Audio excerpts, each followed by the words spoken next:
하늘에 계신 우리들의 아버지 하나님, 이 귀한 저녁 주님 저희들을 안식의 축복 속으로 인도하심에 감사드립니다. 주님, 한동안 저희가 갖고 있었던 모든 삶의 염려와 고민들을 주님 앞에 내려놓길 원합니다.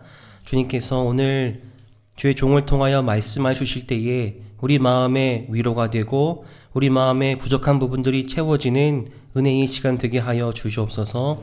특별히 주께서 약속하신 것처럼 마지막 때 성령을 통하여 주의 남은 교회를 인도하시겠다고 하셨사오니 오늘 그 성령 하나님 이 자리에 함께해 주셔서 우리가 성경에 있는 그 말씀을 연구하고 살펴볼 때에 우리 눈이 밝아져서 성경의 그 달콤한 기별을 받아들일 수 있도록 인도하여 주시옵기를 바라며 예수 그리스도의 이름으로 기도드립니다. 아멘.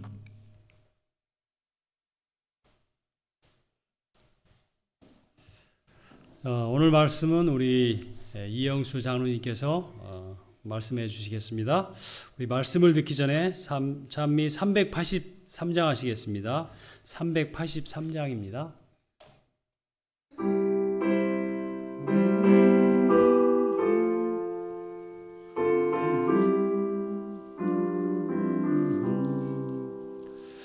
예수만 바라보세, 예수만 쳐다보세.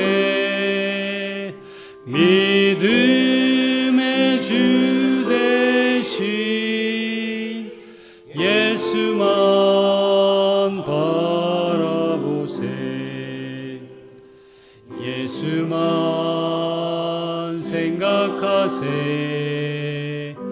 예수만 신뢰하세. 믿음의 주 대신 예수만 바라보세. 예수만 품어보세, 예수만 모셔보세. 믿음의 주 대신 예수만 바라보세.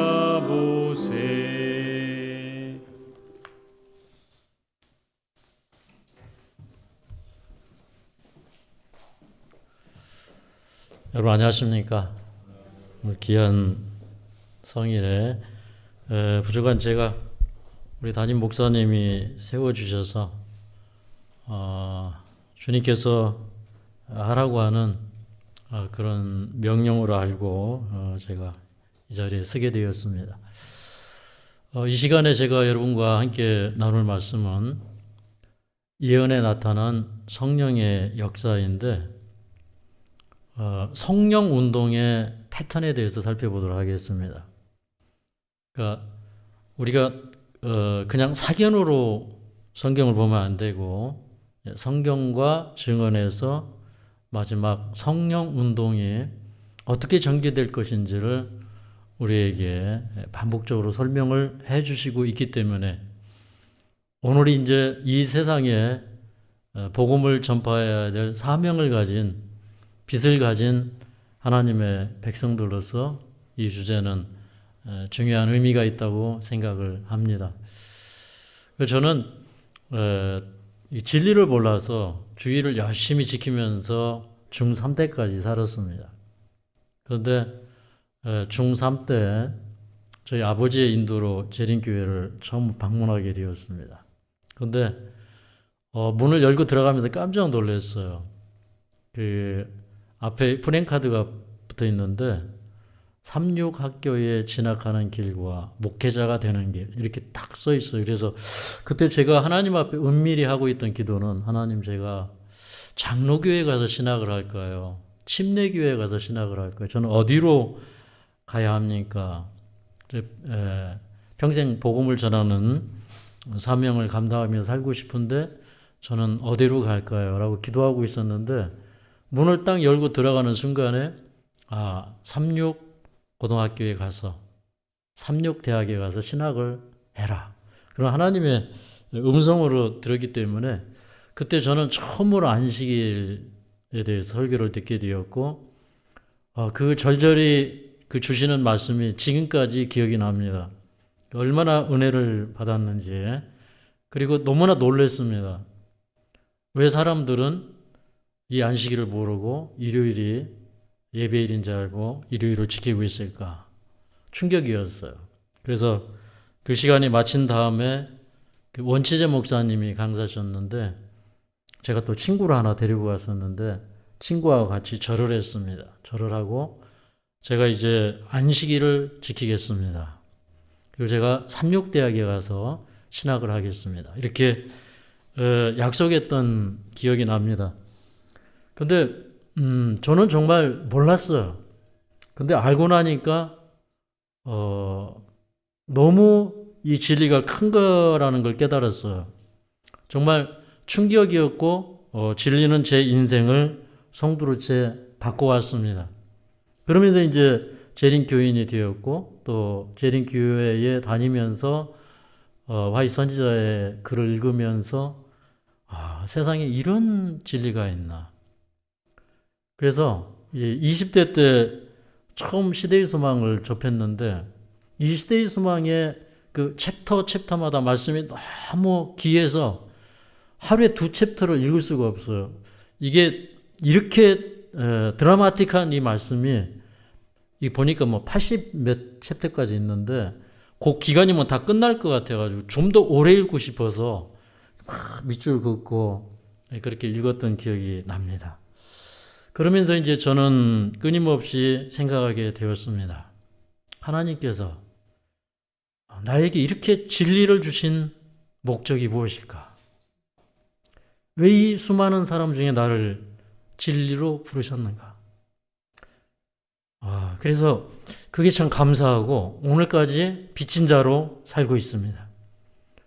그래서 우리는 연약하지만 그러나 이 엄청난 진리를 주신 하나님께서 정말 이 마지막 시대에 내 이름을 경외하는 너희에게는 의로운 해가 떠올라서 치료하는 광선을 발하리라고 말씀하셨는데 정말 이렇게 아프고 슬픔 많은 세상에 우리가 의로운 해처럼 떠올라서 치료하는 광선을 바라며 그들에게 하늘을 소망으로 안내할 수 있는 여러분과 제가 되었으면 좋겠습니다. 그래서 오늘 제가 준비한 말씀이 참 잘 전달되기를 바랍니다. 우리 성령의 감동하심 아래 저의 부족한 말이 짧은 말투가 하나님 은혜로 잘 전달되기를 바랍니다. 그 요한계시록 18장을 보면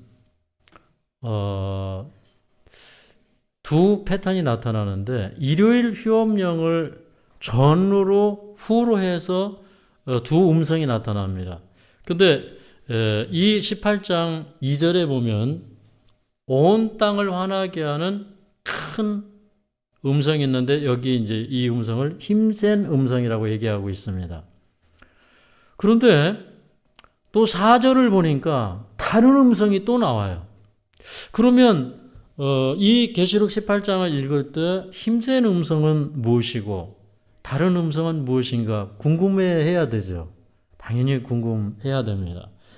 그래서 이제 이 요한계시록 18장에는 이제 늦은비 성령 운동의 두 국면을 얘기하고 있어요.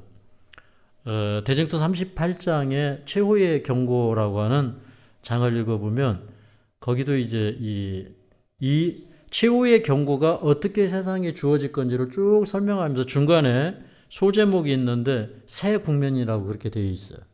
그러니까 국면이 전환이 되기 때문에 새 국면이라고 하는 것입니다. 셋째 천사가 힘을 얻어서 그 교황권의 정책, 그 바벨론에 대해서 충분하게 경고하고 할 때에 이제 이 계신 교계에서 많은 사람들이 진리 안으로 들어오게 됩니다.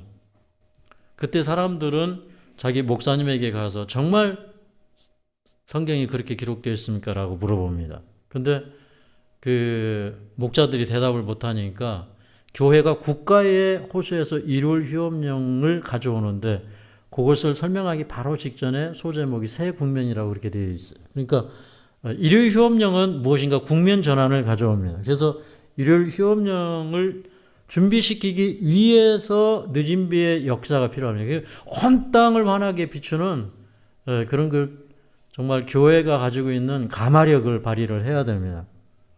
이제 그래서 그 셋째 천사가 힘을 얻어서 드디어 늦은비의 능력으로 선포되기 시작하는 게 힘성 음성입니다. 그러면서 이제 힘을 얻어서 나아가서 그 큰 바벨론의 정치에 대해서 폭로하고 교황권과 그리고 미국이 하는 일에 대해서 폭로해요. 이게 쉬운 일이 아니에요. 그래서 우리는 그 일을 할 수 없기 때문에 하나님께서 성령 우리에게 힘을 주셔야 우리가 그 일을 할 수 있습니다.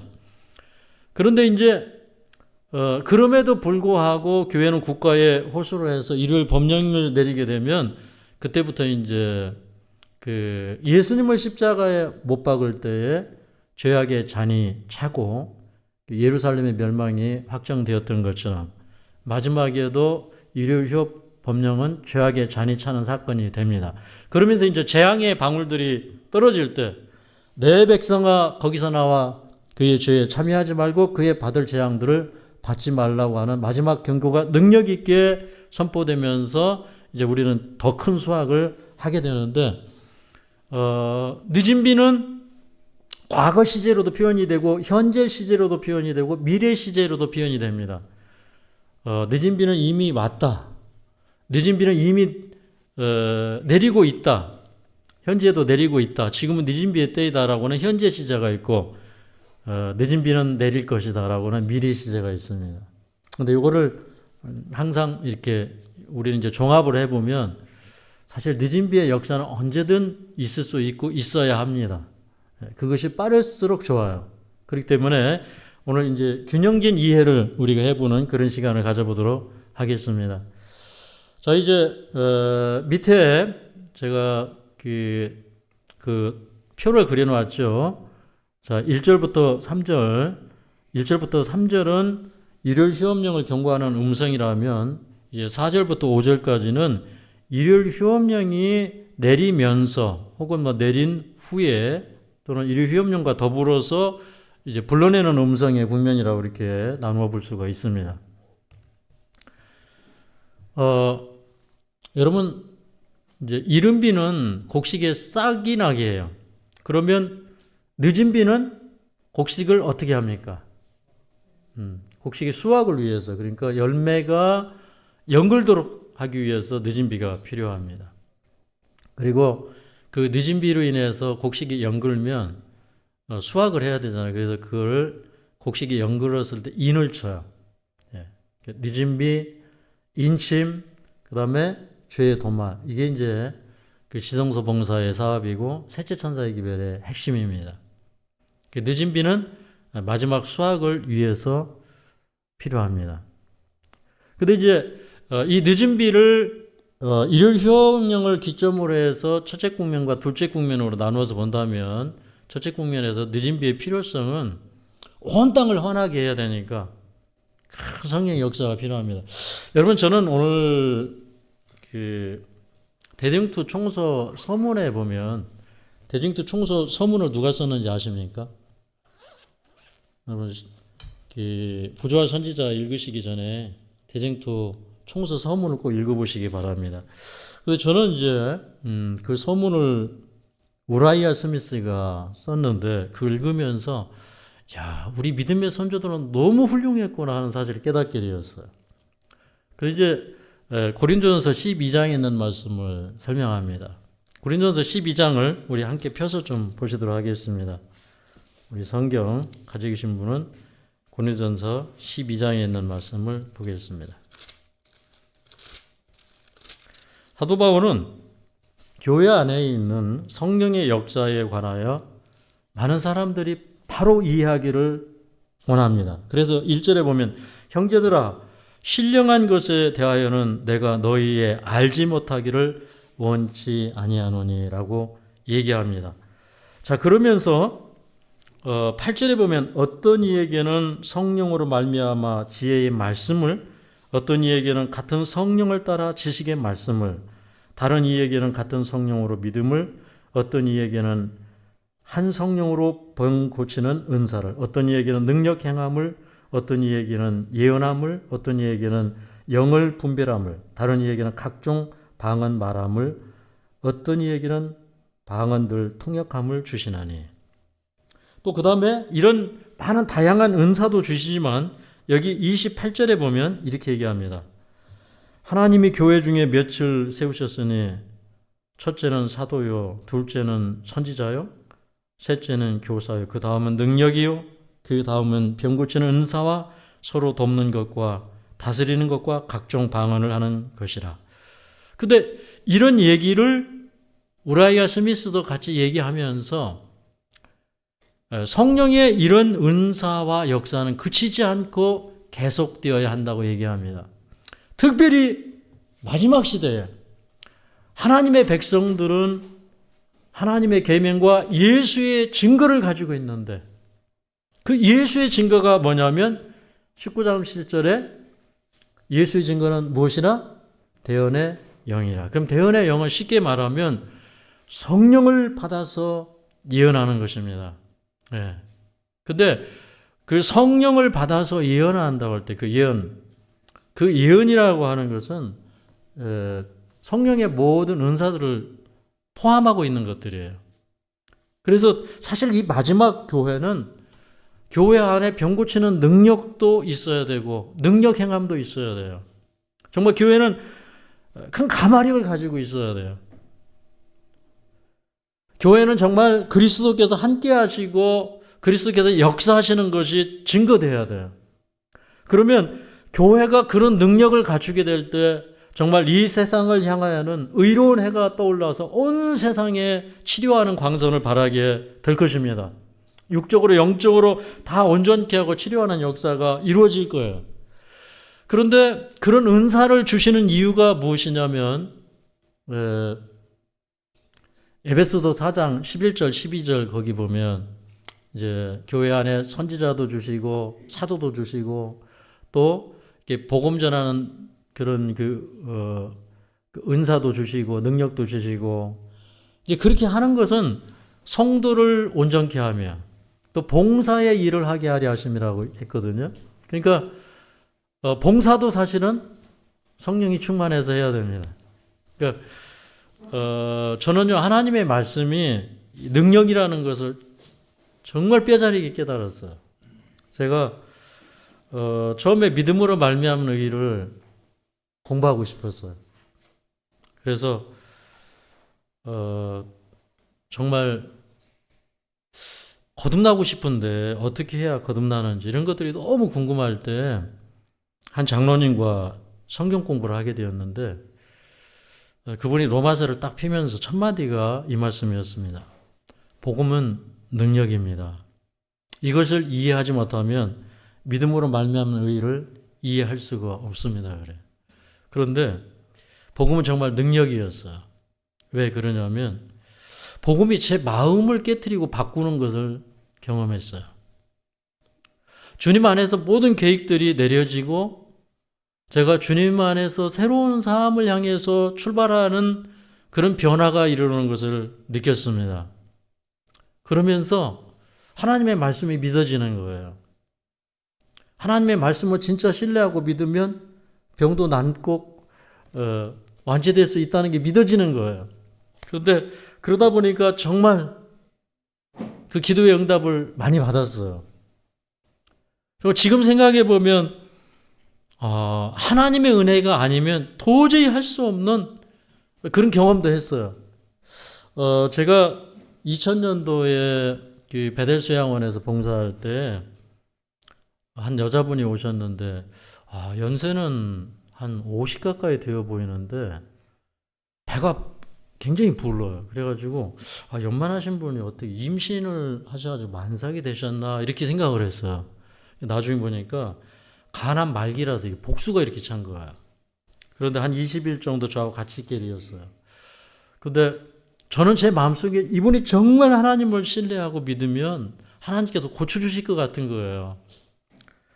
그래서 정말 하나님을 믿느냐 그러면 믿는다고 그러는데 그게 왠지 믿어지가 않아요. 이분의 그 태도나 이런 것들을 보면 정말 믿op지가 않아요. 그런데 이제 내일이면 이분이 가신다고 그래요.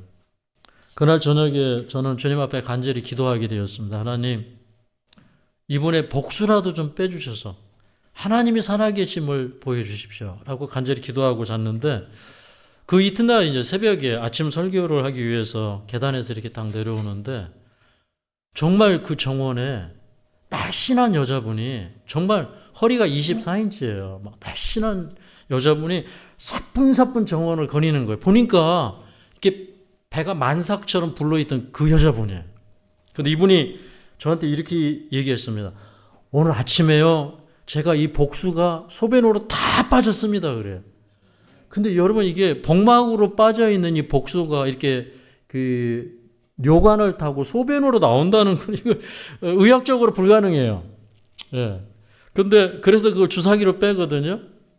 호수 박아서 빼고 주사기로 빼고 수없이 환자들을 데리고 다니면서 그렇게 해봤어요.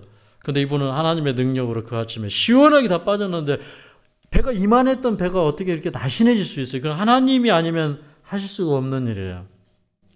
그래서 우리가 정말 우리 마음이 하나님께 연락되고 하나님과 정말 우리 마음이 연결되어 있고 우리 마음이 하나님 앞에 온전한 그런 경험을 하게 될 때 기도가 응답이 돼요. 우리가 주님과 이렇게 동행하는 그런 경험 속에서 그런 이적들이 수없이 일어납니다. 그러니까 교회가 그런 은사를 가질 수 있다. 교회에게 그런 은사를 주시겠다고 하는 것입니다. 온 땅을 환하게, 온 땅이 그 소식을 들을 수 있고 알 수 있게. 그래서 진리의 능력이 무엇인지, 삶을 변화시키는 복음의 능력이 무엇인지를 사람들이 볼 수 있게 주님께서 해 주시겠다고 했습니다. 그래서 늦은 비는 주님의 영광을 드러내기 위해서 필요합니다. 그 다음에 두 번째는 제가 오늘 아침에도 이제 한 곳에 그 침례 요한의 삶에 대해서 이렇게 글을 써서 올렸어요. 근데 어떤 분이 막 거기다가 이제 반론을 아주 무섭게 해놨어요. 그러면서 저보고 어디 이단 교회냐, 신원을 밝혀라. 그래가지고 제가 그런 경험을 하면서 참 이 늦은 비의 능력이 없이는 우리가 이 마지막 사업을 할 수 없을 것인데, 어떻게 저 요즘에 점점 무서워지는 저 미국을 어떻게 상대하겠어요, 그죠?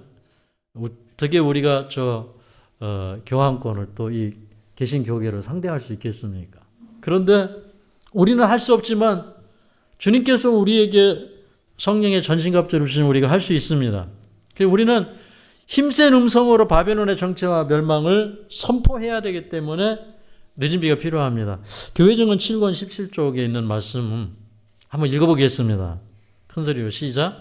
우리에게는 다가오는 운명에 대하여 세상을 경고할 무거운 책임이 지어져 있다. 셋째 천사의 기별이 큰 외침으로 커져갈 때 큰 능력과 영광이 그 선포에 따를 것이다. 하늘의 백성들의 얼굴은입니다. 하늘의 빛으로 빛날 것이다. 보니까 우리가 이 셋째 천사의 기별을 가지고 있는데 그냥 갖고 있으면 능력이 안 와요. 그런데 사실은 능력이 와서 나가는 것도 아니에요. 우리가 나가서 일을 하고 우리가 점점 더 열심을 가지고 일을 할 때 거기에 비례해서 계속 성령의 능력이 우리에게 임하는 것입니다. 근데 마침내 정말 그 권능이 임해요. 여기 대징투 606쪽에 있는 말씀을 보겠습니다. 시작. 일요일 준수를 강요하는 문제가 광범위하게 거론되면 오랫동안 의심하고 믿지 않았던 그 사건이 가까움을 알게 되고, 따라서 셋째 천사의 기별은 일찍이 경험하지 못한 결과를 나타내게 될 것이다. 여기 또 초기문집 277쪽에 있는 아주 중요한 말씀입니다. 이 말씀을 읽겠습니다. 시작.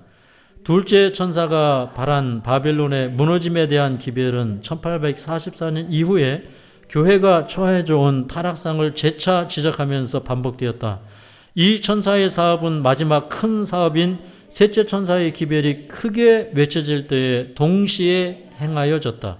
그렇게 함으로써 하나님의 백성들은 다가오는 시련의 때에 설 수 있도록 준비를 갖추는 것이다. 여기 보니까 느짐비 천사가 이 셋째 천사에게 힘을 주기 위해서 이렇게 와서 연합되어서 이렇게 큰 음성이 일어나는데, 그렇게 되어서 하나님의 백성들은 다가오는 시련의 때에 설 수 있도록 준비를 갖추게 된다고 그랬어요. 그러니까 일월 휴업령이 온 다음에 느짐비가 오는 게 아니라, 이런 성령의 역사를 통해서 우리가 시련의 때에 설 준비가 갖춰진다는 거예요. 제가 이 부분을 얼마나 중요하게 봤겠어요. 그래서 제가 이제 영문으로 찾아보니까 시련의 때를 The Hour of Temptation 그랬어요. Temptation은 시험을 얘기하잖아요. 그래서 이 하나님의 백성들이 정말 이렇게 우리가 진리의 편에 설 것인가 아니면 오리의 편에 설 것인가 이렇게 시험할 때, 그 시험하는 진리가 올 때 거기에 설 수 있도록 우리를 준비를 갖추어 준다고 하는 것입니다. 자, 초기문제 33쪽입니다. 시작. 환난의 때가 시작될 즈음에 우리는 성령의 충만함을 입고 나아가 안식일을 더 온전하게 선포하였다. 증언부가 밀고한 131쪽 있습니다. 환난의 때를 통과하도록 그들을 부흥시키고 강화시키는 것은 느짐비이다. 그들의 얼굴은 셋째 천사와 함께하는 빛의 영광으로 빛날 것이다. 그러니까 환난의 때를 통과하도록 그들을 부흥시키고 강화시키는 것이 느짐비라고 분명하게 얘기하고 있습니까? 예. 그래서 이를 휴업령이 오면서 그 느짐비 운동이 더 큰 운동으로 확산되지만 우리는 그때만 바라보고 있으면 벌써 놓치는 거예요. 지금 우리가 준비되어야 합니다. 자, 마지막 날 사건들 219쪽 있습니다. 하나님의 백성들이 인을 맞고 흔들림을 위한 준비를 갖추자마자 흔들림이 올 것이다. 사실 그것은 이미 시작되었다. 그러니까 일요일 휴업령이 와야 인을 맞는 거예요? 아니면 인을 맞아야 흔들림에 설 준비가 되는 거예요? 예. 분명히 우리 알 수 있죠. 그래서 이게 말씀은 우리가 정확하게 읽어야 돼요. 그죠? 그리고 그런 말씀들을 종합해서 반복적으로 그런 정말 그것이 맞는가 하고 살펴봐야 됩니다. 그런데 사실 하나님의 백성들이 준비가 안 되면 셋째 천사가 나가서 알곡과 가라지를 이게 구별해서 인을 치고 창고에 들이는 일을 하는 게 셋째 천사라고 그랬거든요. 그랬는데 그 셋째 천사가 추수하러 나갔는데 자기가 인을 가지고 있어야 돼요. 맞습니까? 그 인을 가지고 있어야 인을 치죠. 도장이 없는 사람이 도장을 찍을 수가 없잖아요. 기별로 인을 치잖아요. 그렇기 때문에 이 말씀은 우리에게 대단히 중요한 말씀이 되겠습니다. 그러면 어떤 사람들이 인을 받을 것인가? 성경지석 7권 970쪽에 보면 살아계신 하나님의 인은 그리스도와 같은 품성을 지닌 사람들에게만 찍힐 것이다. 하늘을 향하여라고 하는 책에도 이 말씀이 있어요. 살아계신 하나님의 인은 그리스도와 같은 품성을 지닌 사람들에게는 찍힐 것이다. 자, 초기문제 70쪽을 읽습니다. 시작. 살아계신 하나님의 인을 맞고 환난의 때에 보호함을 받게 될 자들은 예수의 형상을 충만하게 반사해야 한다. 자, 지금부터는 이제 계시록 18장 4, 5절에 있는 다른 음성에 대해서 말씀드리겠습니다. 그러니까 일요일 휴업령이 나면서 이제부터는 다른 음성이 전파돼요. 지금까지는 죄악의 잔이 차지 않았어요. 근데 이제 일요일 휴업령이 내리면서 죄악의 잔이 차기 때문에 그 재앙에서 나오라는 음성을 바라게 됩니다. 그래서 이제 우리가 이때 아직도 바벨론 가운데 있는 무수한 사람들이 있기 때문에 그들이 그 바벨론에서 나와서 칠재앙을 피하라는 경고를 하게 됩니다. 자, 여기 가운데 부분 마지막 날 사건들 198쪽에 있는 말씀을 읽겠습니다. 그 성경을 연구할 때는 이제 특히 중요한 말씀을 연구할 때는 선지자가 어떻게 코멘트를 하셨는지를 다 찾아봐야 돼요. 저는 기본적으로 어떤 본문을 연구하든지 그 인용된 구절들을 다 찾아봅니다. 그런데 마지막 날 사건들 198쪽에 아주 중요한 짧은 문장이 있습니다. 그 죄는 하늘에 사무쳤으며 이 부분을 이렇게 설명했어요. 언제 그 죄가 하늘에 닿게 되는가? 가로해놓고 계시록 18장 2절에서 5절 했어. 그 죄는 하늘에 사무쳤으며 그 부분을 얘기하는 거예요. 하나님의 율법이 마침내 법률에 의해서 무효화될 때이다. 그때 다른 음성이 난다는 거예요. 아멘입니까? 제가 연구한 이게 맞다고 생각이 되십니까?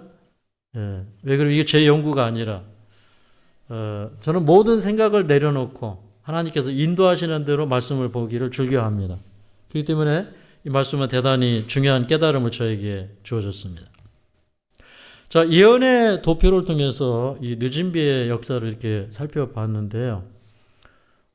이른 비, 늦은 비, 이런 그 곡식이 자라는 이제 순서에 의해서 성령의 역사가 설명이 되어 있는데, 씨를 준비하는 준비기가 있고, 뭐 또 파종기가 있고, 기경기가 있고, 성장기가 있고, 추수기가 있고, 이렇게 쭉 있죠. 그런데 지금은 어느 때에 살고 있습니까? 역사적으로 지금은 성장기입니까? 추수 때입니까?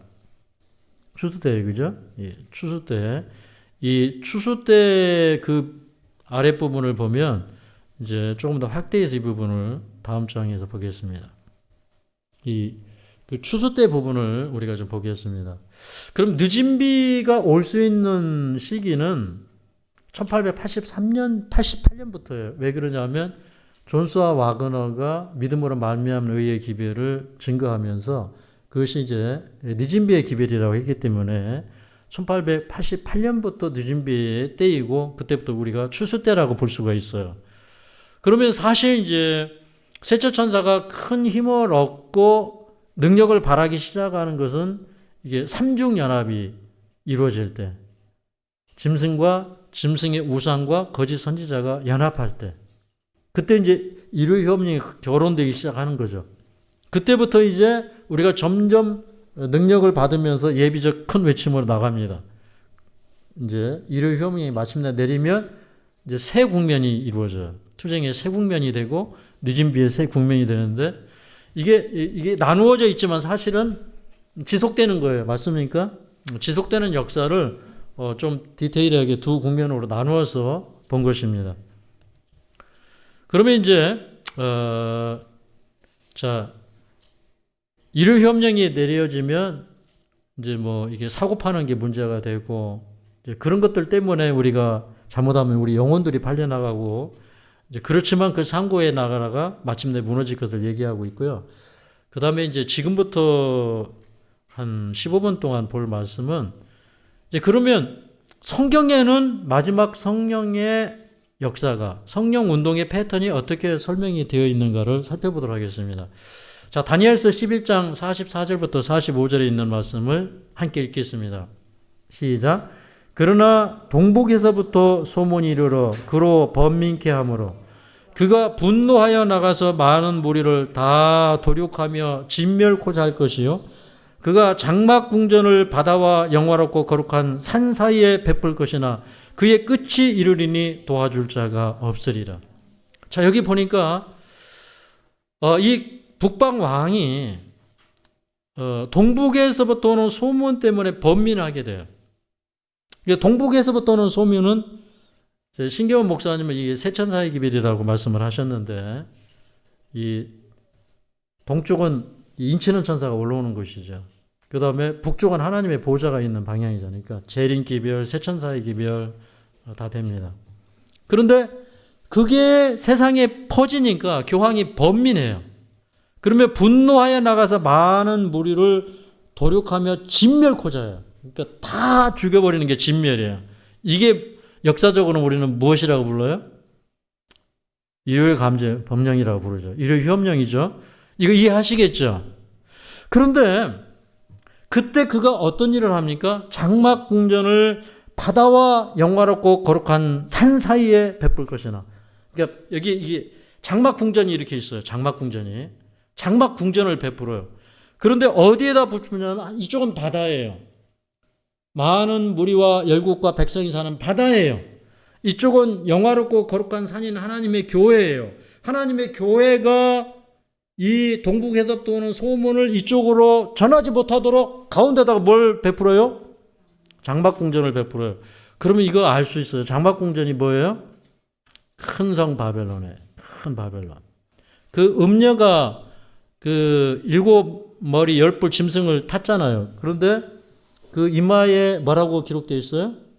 큰 바벨론이라. 이 큰 바벨론이에요. 그런데 이 음녀가 타락한 교회가 이 정치 권력, 이 세상 나라들을 조정하고 있어요. 그래서 장막은 뭐냐면 타락한 교회를 얘기하고, 그 다음에 궁전은 뭐예요? 왕이 사는 데가 궁전이잖아요. 그러니까 교권과 왕권이 합친 걸 우리는 교황권이라고 얘기해요. 이걸 또 마지막에 와서는 큰 성 바벨론이라고 얘기해요. 그렇게 해서 온 세계가 다 연합해서 이걸 막으려고 할 것이다. 그러니까 여기 있는 말씀의 문맥을 보니까 이게 다 도륙하고 진멸하는 일이 있으면서 소문이 일어납니까? 아니면 소문이 먼저 일어납니까? 소문이 먼저 일어나요. 그죠? 그래서 이것은 일요일 휴업령 전에 있을 늦은 비의 능력이다. 이렇게 볼 수가 있습니다. 그래서 제가 이렇게 동부에서 도는 소문, 또 그 다음에 그가 분노하여 나가서 많은 무리를 도륙하게 하는 거, 이게 이제 순서적으로 일어난다는 걸 패턴으로 정리를 했고요. 그 다음에 요엘서 2장을 좀 보도록 하겠습니다. 여러분, 요엘서 2장을 좀 잠깐 펴실까요? 요엘서 2장입니다.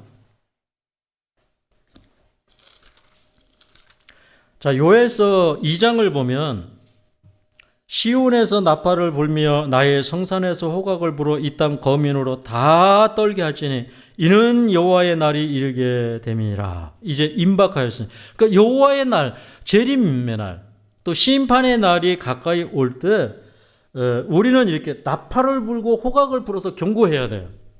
네. 그런데 그 일을 위해서는 먼저 우리가 준비되어야 되는데, 여기 23절에 보면 시온의 자녀들아 너희는 너희 하나님 여호와로 인하여 기뻐하며 즐거워할지어다. 그가 너희를 위하여 비를 내리시되 이른 비와 늦은 비를 너희에게 적당하게 주시리니 이른 비와 늦은 비가 전과 같을 것이라. 그러니까 요엘서 2장은 이렇게 신부도 골방에서 나오고 이렇게 소와 젖먹이도 다 모아서 몰수의 하나님의 전에 모아놓고 이렇게 옷을 찢지 말고 마음을 찢고 여호와께로 돌아오라, 이게 맞습니까? 그러면 하나님께서 이른 비와 늦은 비를 주시겠다는 거예요. 교회 안에 큰 각성이 일어나면 그 일을 주시겠다는, 그러면 우리가 힘을 얻으면 어떻게 될까요? 1절에 있는 말씀처럼 시온에서 나팔을 불고 호각을 불어서 경고하는 거예요. 맞습니까? 그럼 28절에 그 후에 내가 내 신을 만민에게 부어주리니, 그러니까 하나님의 성령을 만민에게 부어주는 일은 먼저 하나님의 자녀들에게 성령을 부어주신 일, 그 다음에 있는 일입니다. 맞습니까? 네. 그래서 이제 그 패턴을 밑에 이렇게 정리를 했습니다. 그러면 이걸 우리 시대에 이제 적용을 시키는 거예요. 이게 사실 요엘서 2장은 뭐 1장에 그런 얘기를 하잖아. 너희는 이것을 그 너희 자녀에게 고하고 자녀는 그 자녀에게 고하고 그 자녀는 후 시대에 고할 것이냐 그랬어요. 그러니까 정말 요엘서에 있는 메시지의 초점은 후 시대, 마지막 시대에 우리에게 주는 메시지에 초점이 맞춰져 있어요. 맞습니까? 그래서 그때 당시에 남방 유다가 바벨론에 의해서 침공하는 그 사실을 이렇게 마지막 시대에 있어 큰 영적 전쟁으로 묘사하면서 이게 그걸 경고하라는 그런 말씀을 합니다. 나중에 이제 기회가 주어진다면 요엘서는 제가 따로 한번 해보도록 하겠습니다. 저 마태복음 17장에 있는 얘기도 굉장히 중요합니다. 그리고 마태복음 17장에 보면 예수님께서 십자가에 달려 돌아가시기 며칠 전에 베드로, 야고보, 요한을 데리고 한 산에 올라가셨어요. 그래서 이제 그 세 제자에게 그 하나님의 영광을 보여줍니다. 얼굴이 해같이 빛나고 그 신상이 확 풍겨져 나오니까 예수님의 옷이 막 이렇게 빛처럼 이렇게 변했어요. 그죠? 그런데 그때 모세와 엘리야가 와서 이 얘기를 합니다. 그런데 그때 베드로가 우리가 여기 있는 것이 좋사오니 초막 셋을 짓고 여기서 사십시다 이렇게 얘기해요. 그러니까 여러분 성령의 역사가 이르러 오면 여러분 세상에 거 다 필요 없어요. 그냥 산꼭대기인데 뭐라고 그래요? 여기 있는 것이 좋사오니 이렇게 얘기해요. 근데 이제 이런 부분을 선지자가 설명하면서 이렇게 얘기합니다. 교회증언 1권 353쪽 굉장히 중요한 센텐스입니다. 함께 읽습니다. 시작. 그분께서는 배반과 십자가의 죽음이 있기 전에 당신의 마지막 무서운 고난을 위하여 힘을 얻으셨다. 자, 여기에서 잠깐요. 십자가 죽음이 있기 전에 예수님께서는 힘을 얻으셨고 또 제자들에게도 예수님이 하나님의 아들이라는 것을 보여주며 그 영광을 보여줌으로 제자들에게 힘을 실어주고자 했어요. 자, 마찬가지로 자, 같이 읽습니다. 시작. 셋째 천사의 기별이 큰 소리로 증거되고 큰 영광, 능력과 영광이 마지막 사업에 따르게 될 때 하나님의 충성된 백성들은 그 영광에 참여하게 될 것이다. 환난의 때를 통과하도록 그들을 일깨워주고 그들에게 힘을 주는 것은 늦은 비이다. 아멘. 그러니까 역사는 반복이 됩니까? 이 패턴은 반복이 되는 거예요. 그래서 십자가 이전에 그 영광을 제자들에게 보여주었듯이 저는 그래서 그렇게 기도합니다. 환난의 때가 이르러 오기 전에 저도 변화산의 영광을 경험하게 해달라고 기도합니다. 지금 준비해야 되지 그때 가서 준비할 수 있는 게 아니기 때문에 그렇습니다.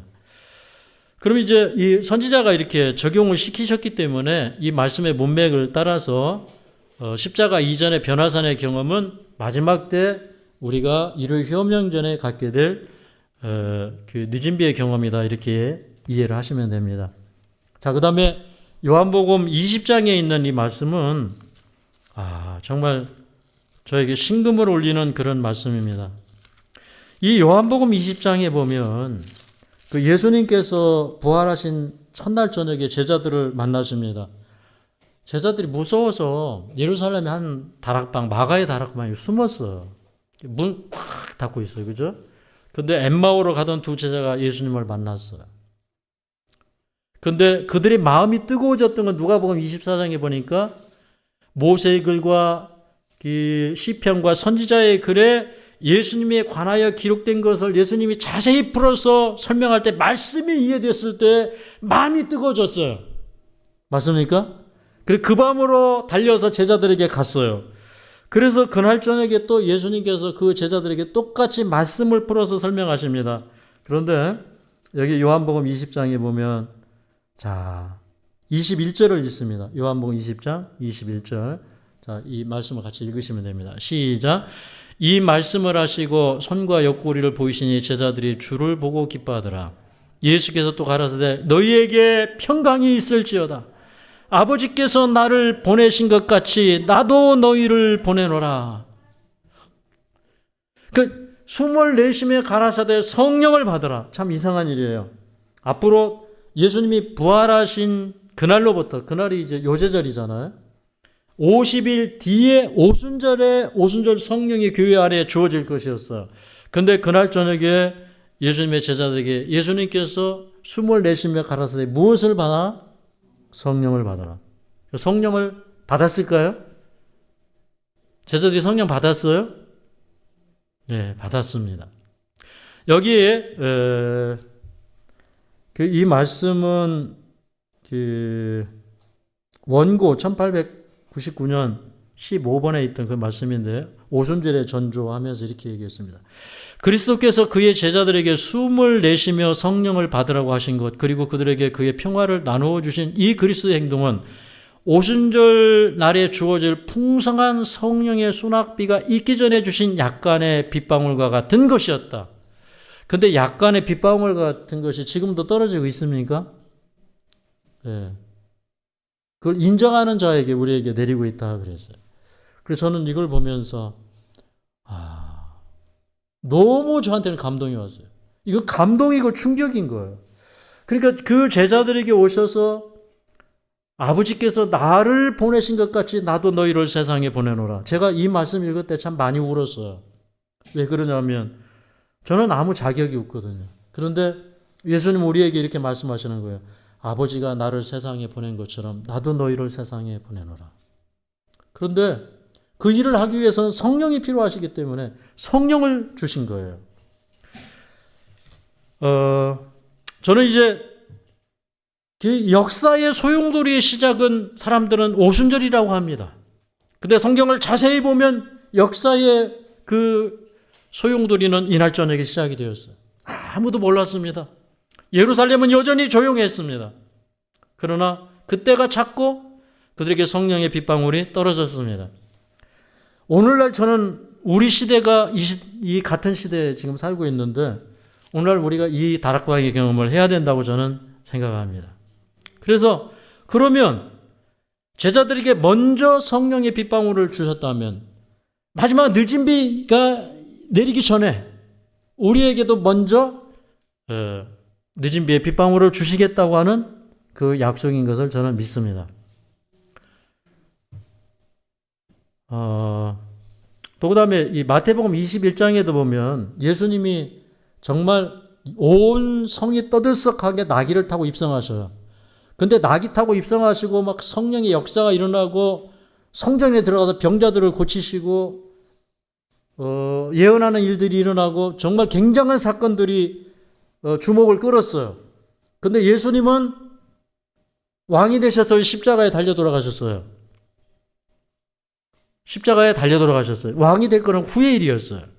근데 이런 패턴이 마지막 날에도 반복이 됩니다. 그래서 여기 뭐라 하냐면 붉은 글씨 마찬가지로 그랬잖아요. 마찬가지로.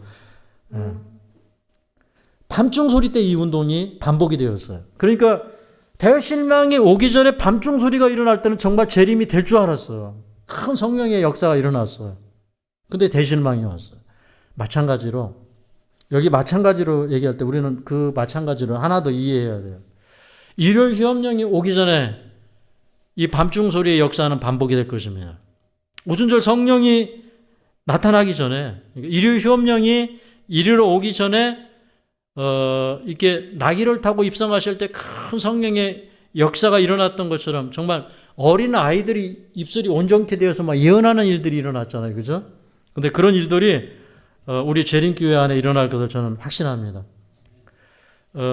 이제 그 늦은비 성령의 역사가 일어날 때 교회 안에는 정말 사도시대 이래로 없었던 큰 경건의 부흥이 일어난다 그랬어요.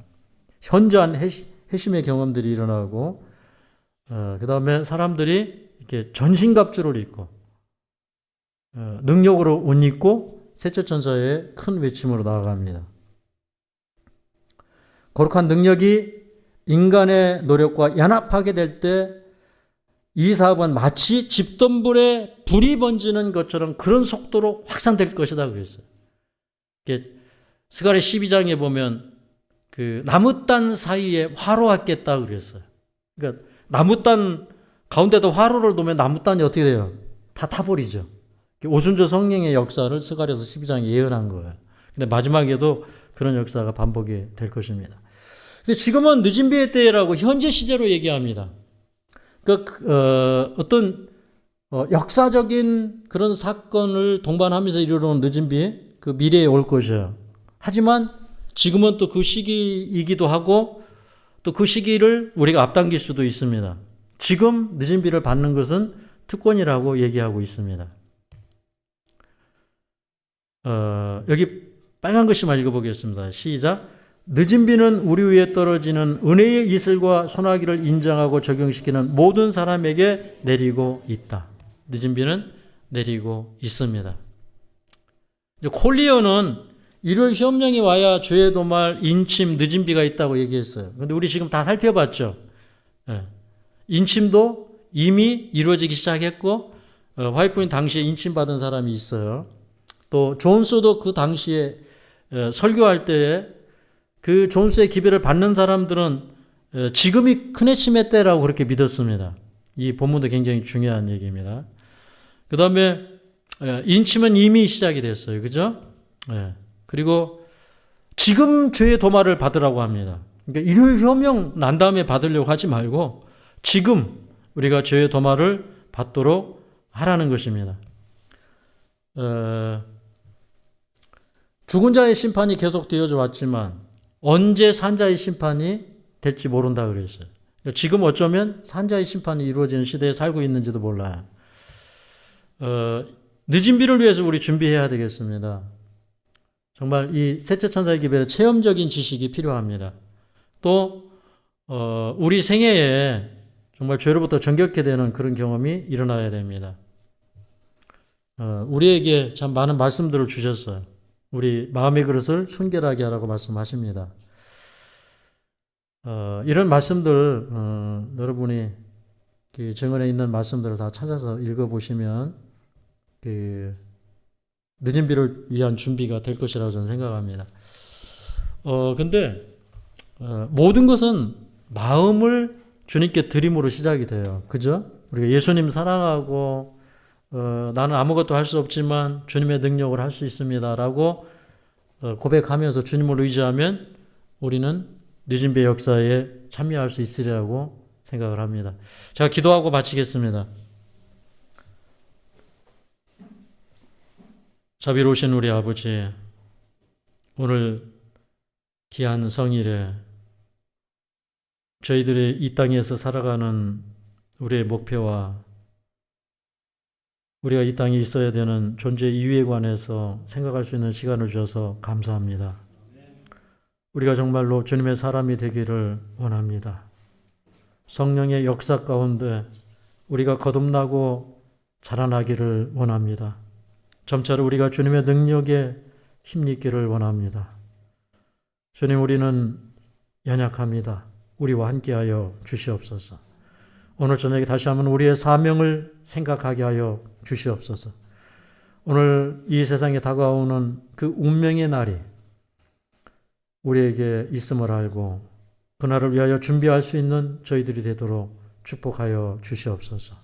이 거룩한 안식일 우리 가운데 성령의 거룩한 감화와 영광이 머물러 주시옵기를 예수님의 이름으로 간절히 기도하옵나이다. 아멘.